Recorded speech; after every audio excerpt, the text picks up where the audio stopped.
Hillary Clinton made Bernie Sanders, well, feel the burn. In South Carolina last night, she scored a big win in the last of the early primaries ahead of Super Tuesday, when 11 states host primaries.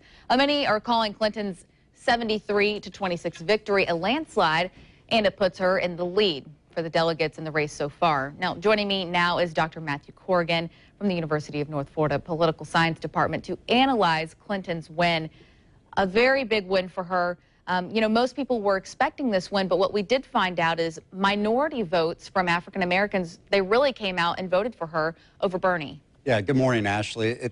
That is the real story from last night. If the Sanders campaign cannot do better among African American voters, this nomination is probably over. It's also not just minorities in that aspect, but women are coming out for her. I read in an article that we're seeing men may not be as supportive as her, and they're supporting Bernie, but women are coming out in full forces to vote for Hillary. Yeah, South Carolina was a much better state for Secretary Clinton than New Hampshire was in terms of the demographics. And as we go forward, a lot of the states show a more traditional Democratic constituency. And again, that's going to be an advantage for Secretary Clinton. How do you think Bill Clinton has affected the view on Hillary for people? Do you think maybe people who liked Bill or maybe voting for her, how do you think that's affecting the race? I think it helped a lot in South Carolina. The Clintons have a strong tie to the African American community down there. And this is a sweet victory for the Clintons because they got beaten pretty badly in 2008 with Senator Barack Obama. And so this in some way is a real important moment for them to move forward in the campaign. Dr. Michael Bender with Helen Pena and Val Moss from UNF are coming out tomorrow with a poll that will show in Florida that Hillary Clinton is doing well and will continue to do well. So, even with her past, we had, all of that drama that stirred up with the cell phones and the emails and whatnot.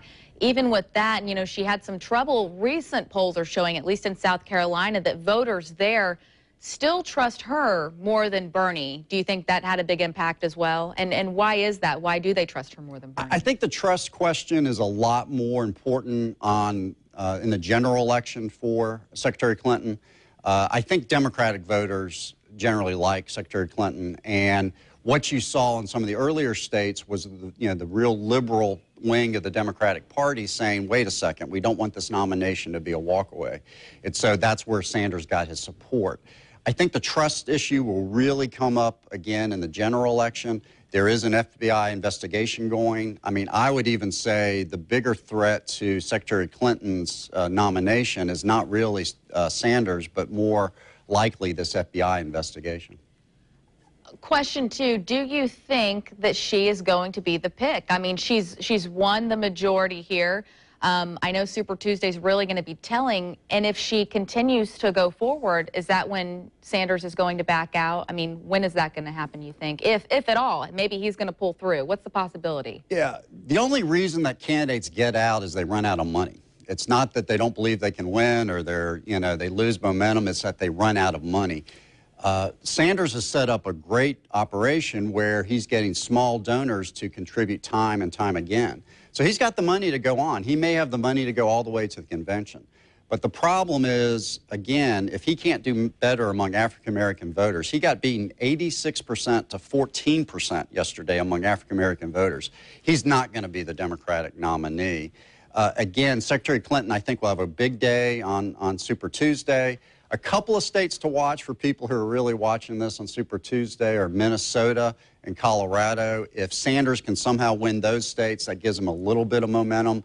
If he loses those states on Tuesday, it's going to be a huge day for Secretary Clinton.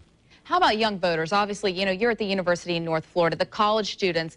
What's the talk on the campus? Typically, are they rooting for Hillary or Bernie?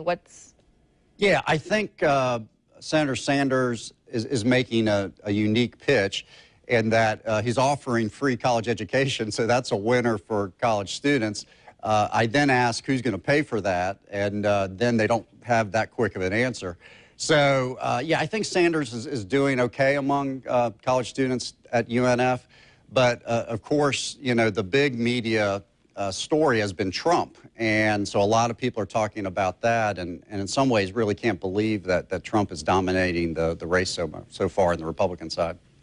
Is there anything else that you noticed that's come out recently between Hillary and Bernie? Particularly Hillary's kind of, I feel like, almost softened a little bit the longer this race has gone on. Yeah, I think Secretary Clinton's campaign made an important decision after New Hampshire. They were going to align themselves with President Obama's legacy. And Senator Sanders really fought against that a little bit. He had some criticism of President Obama. And that's just not a smart thing to do in a Democratic primary race. And I think it really hurt Sanders in South Carolina, and I think it will hurt him in other southern states as well, especially those states with a large African-American population.